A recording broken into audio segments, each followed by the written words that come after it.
Hello. Hello. Hello, నమస్తే అమ్మా. నమస్తే అండి. నమస్తే అమ్మా. మొత్తం అందరం తోడుగా ఉండమ్మా. ఇన్ఫాక్ట్ అందరు సుధాకర్ రెడ్డి అందరికీ కూడా చెప్పిన అది అన్ని రకాలుగా డోంట్ బి డిసార్టెండ్ అమ్మా. We are all there. God is also watching. దేవుడు కూడా చూస్తా ఉన్నాడు.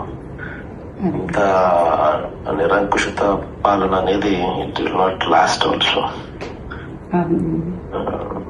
ధైర్యంగా ఉంటాడు. వేరే వాళ్ళ దగ్గర జస్ట్ ఈ మాటలు చెప్తామని ఫోన్ చేసి. సరేనండి, అలాగేనండి. థ్యాంక్స్. ఆమెకు కూడా ఆ విషయం చెప్పు. సరేనండి, అలాగే. నమస్తే.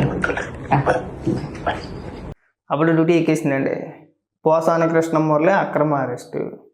ఆయన పైన ఈ కూటమి ప్రభుత్వం కక్ష సాధిస్తుంది, అక్రమ కేసు పెట్టి అన్యాయంగా అరెస్ట్ చేశారని చెప్పేసి ఒక ట్వీట్ వేసేసింది. ఒకసారి చదివినిపిస్తాను చూడండి. సమయం లేదు, సందర్భం అసలే లేదు. రేపటి డేట్తో ఇవాళ అరెస్ట్ అనే సోయి అసలే లేదు. ఆడలేక మధ్యలో అడ్డు అన్నట్టు హామీలు అమలు చేయడం చేతకాని పెద్ద మనుషులు అక్రమ అరెస్టులతో కక్షపూర్వక రాజకీయాలకు తెరలేపారు. శివరాత్రి పూట ఇంటిపై దాడి చేసి పోసాని గారి అక్రమ అరెస్టు కూటమి ప్రభుత్వం అరాచకానికి నిలువెత్తు నిదర్శనం. గతంలో ఆడు మాట్లాడిన మాటలు ఒకసారి వినిపిస్తా శ్యామల. పోసాని కృష్ణమురళి మాట్లాడిన మాటలు ఒకసారి వినిపిస్తా నీకు.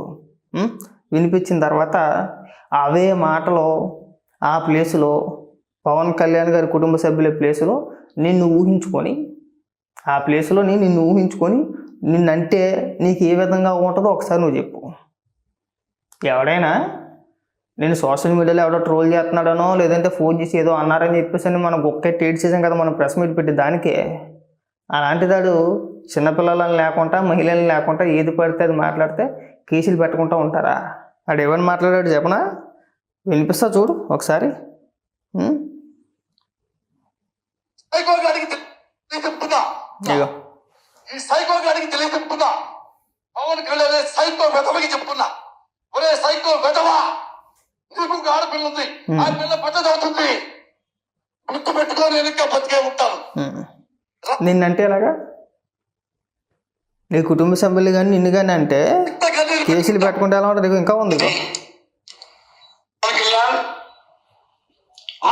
వెళ్ళేటప్పుడు వెళ్ళంగానే నీ పిల్లం నీ ఇంట్లో పరివాళ్ళతో అక్రమ సంబంధం పెట్టుకుంది అని ఎవరో చెప్పారు. నిజమా కాదా?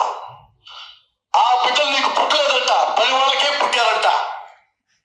ఇవే మాటలు నిన్నంటే నీకు ఎలా ఉంటుంది శ్యామల? ఇప్పుడు నీకు పుట్టిన బిడ్డలో నేను అనకూడదు కానీ ఉదాహరణకి అంటే పోసాని కృష్ణమురళి నిన్నంటే నీకు ఎలా ఉంటుంది? ప్రతి దానికి పిడతమాకం వేసుకొని ఎగేసుకొని వచ్చాయి మాకు. కొన్ని సందర్భాల్లో నువ్వు రాజకీయంగా విమర్శించాలనుకుంటే విమర్శించు, కానీ ఇలాంటి లోఫర్గాలను అరెస్ట్ చేసినప్పుడు నువ్వు వచ్చి ఆడు శుద్ధపోస, ఆడు ఉత్తముడు, ఆడు అమాయకుడు, ఆడిపైన అన్యాయంగా కేసులు పెట్టారు, అక్రమంగా కేసులు పెట్టారు అని ఇలాంటి డైలాగులు కొడితే గతంలో వాడు మాట్లాడిన మాటలో నీకు వినిపించి ఈ మాటలు నిన్నంటే ఎలా ఉంటుంది అని చెప్పేసి నిన్ను అడుగుతాం. మేము అనంగా నిన్ను ఖచ్చితంగా అడుగుతాం. కొన్ని సందర్భాల్లోనే నువ్వు మాట్లాడాలి.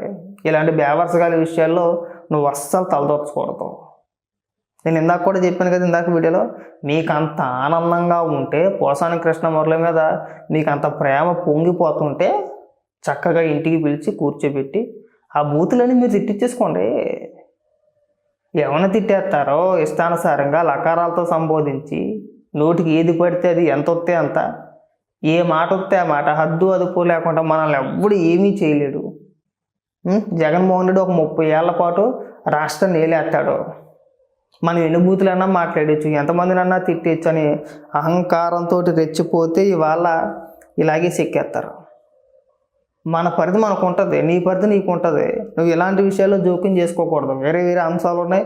నువ్వు సూపర్ 6 గురించి మాట్లాడతావా, లేదంటే ఇంకొక దాని గురించి మాట్లాడతావా, వేరే అంశాల గురించి మాట్లాడతావా, నీ ఇష్టం మాట్లాడు. కానీ దయచేసి ఆ కొడాలని అరెస్ట్ చేసినప్పుడు, వల్లభనేని వంశీని అరెస్ట్ చేసినప్పుడు, ఇంకా కొడాలని ఇంకా అరెస్ట్ చేయలేదు కానీ చేయబోతారనుకో,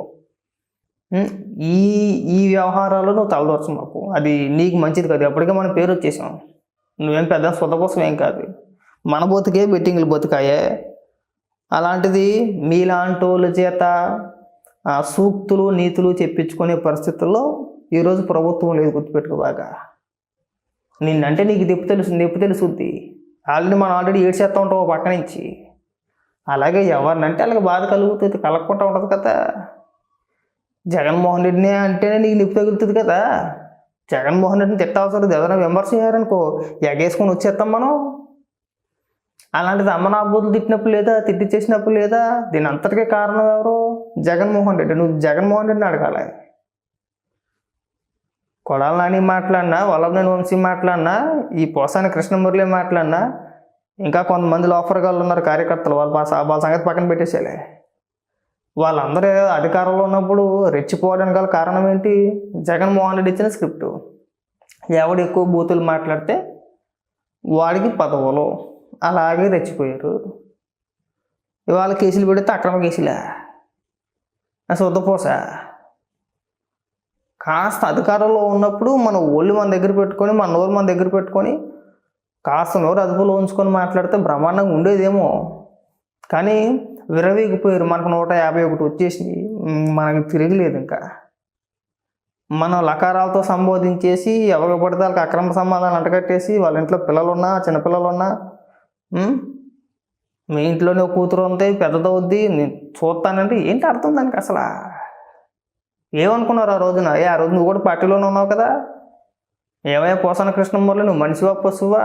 నువ్వు కాదు పవన్ కళ్యాణ్ గారిని విమర్శించుకో, కానీ వాళ్ళ ఇంట్లో కుటుంబ సభ్యులు ఏం చేశారు? ఆ చిన్నపిల్లలు ఏం చేసింది పాపం?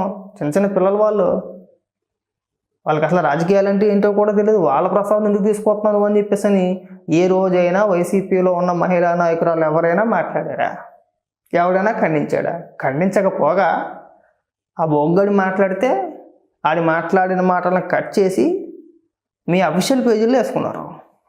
సాక్షిలో తమ్మునీళ్ళు, పెద్ద పెద్ద తమ్మునీళ్ళు పెట్టి వాడు ఏం తిట్టాడో అయ్యే పదాలు సాక్షిలో తమ్మునీళ్ళు పెట్టి మరీ ప్రచారం చేశారు. సాక్షి ఎవరిది? జగన్మోహన్ రెడ్డిది. సాక్షాత్తు జగన్మోహన్ రెడ్డే, అంటే నేను భారతిరెడ్డి గారి పేరు ప్రస్తావించట్లేదు, జగన్మోహన్ రెడ్డే పెద్ద పెద్ద తమ్మునీళ్ళు చేయించి మరీ ప్రచారం చేయించాడు. పోసాని కృష్ణమురళి బాగా తిట్టాడు, స్క్రిప్ట్ అంతా మనమే ఇచ్చాం, బాగా తిట్టించేసాం మనం. దీన్ని ఎలాగైనా సరే ప్రజల్లోకి మీరే బలంగా తీసుకెళ్ళాలి, పవన్ కళ్యాణ్ గారిని మానసికంగా కృంగదీసేయాలి. వాళ్ళ ఇంట్లో మహిళని ఎన్ని బూతులు తిట్టినా ఇలా తిట్టాడు అని చెప్పేసి కుంగి నశించిపోవాలనే విధంగా ప్రచారం చేయించాడు జగన్మోహన్ రెడ్డి. ఆ రోజు ఖండించి ఉంటే, అక్కడితో ఆపి ఉంటే కనుక ఇవాళ ఈ పరిస్థితి వచ్చిండేది కాదు. ఇప్పుడు ఒకసారి తిట్టాడో 2 సార్లు తిట్టాడో అంటే కాదు. ప్రెస్ మీట్ పెట్టిన ప్రతిసారి, ఆడు మాట్లాడిన ప్రతిసారి అయితే చంద్రబాబు నాయుడు గారిని, లేదంటే పవన్ కళ్యాణ్ గారిని, లేదంటే నారా లోకేష్ గారిని ఉద్దేశించి వాడి ఇష్టానుసారంగా బూతులు తిట్టేస్తే ఎవడో వదిలేస్తాడు? ఇప్పుడు నిన్నంటే నువ్వు ఊరుకుంటావా? మేము ఊరికి బెట్టింగ్ రాని అన్నందుకే గిలగిలగిలకి కొట్టేసుకుంటావు కదా నువ్వు. ఏం అనవసరం వద్దుతే బెట్టింగ్ రాని ఈవిడు కూడా మాట్లాడుతున్నా అన్నందుకే నువ్వు ప్రెస్ మీట్ పెట్టి మరీ ఎడుతావు కదా, నన్ను ఇలాగంటున్నారు, నన్ను అలాగంటున్నారని చెప్పేసి అని. నిన్నేం బూతులు తిట్టవసరం లేదు, బెట్టింగ్ రాని ఏంటి సరిపోతుంది, ఉడికిపోతావు. మరి అలాంటిది కుటుంబ సభ్యులను ఉద్దేశించి మాట్లాడితే బాధ కలగదా? వదిలేస్తారా? వాళ్ళు పోసాని కృష్ణమురళిని వదిలేసావనుకో, రేపు పొద్దున ఇంకొకటి మాట్లాడతాడు, రేపు పొద్దున ఇంకొకటి మాట్లాడతారు, అవకాశం కల్పించిన వాళ్ళు అయిపోతారు కదా. గతంలో పోసాని కృష్ణమురళి మాట్లాడాలి, ఏమైంది? ఇప్పుడు మనం మాట్లాడదాం. పోసాని కృష్ణమురళిలాగే మనం కూడా తర్వాత రాజకీయాలకి నాకు ఎలాంటి సంబంధం లేదు, నన్ను వదిలేయండి అని చెప్పేసి దండం పెట్టి ప్రెస్ మీట్ పెట్టేస్తే అయిపోద్ది. అందరూ అలాగే అనుకుంటారు, కానీ అలా వదిలేయకూడదమ్మా. ఖచ్చితంగా అనుభవించాల్సిందే. అనుభవించి మళ్ళీ ఇంకొకసారి మాట్లాడాలంటే వద్దులేరా బాబు. ఎవడు మాట్లాడాలన్నా సరే, వీడు ఒకడనే కదా, ఎవడు మాట్లాడాలన్నా సరే హద్దులు మీరిపోయి కుటుంబ సభ్యుల దాకా వెళ్ళిపోయి ఇళ్లలో ఉన్న ఆడవాళ్ళ గురించి ప్రస్తావించి వాళ్ళకి అక్రమ సంబంధాలు అంటగట్టి ఇష్టానుసారంగా మాట్లాడే వ్యక్తులు ఎవరైతే ఉన్నారో వాళ్ళందరికీ కూడా ఇలాంటి కొంతమంది యొక్క అరెస్టులు గుణపాఠం అన్నమాట.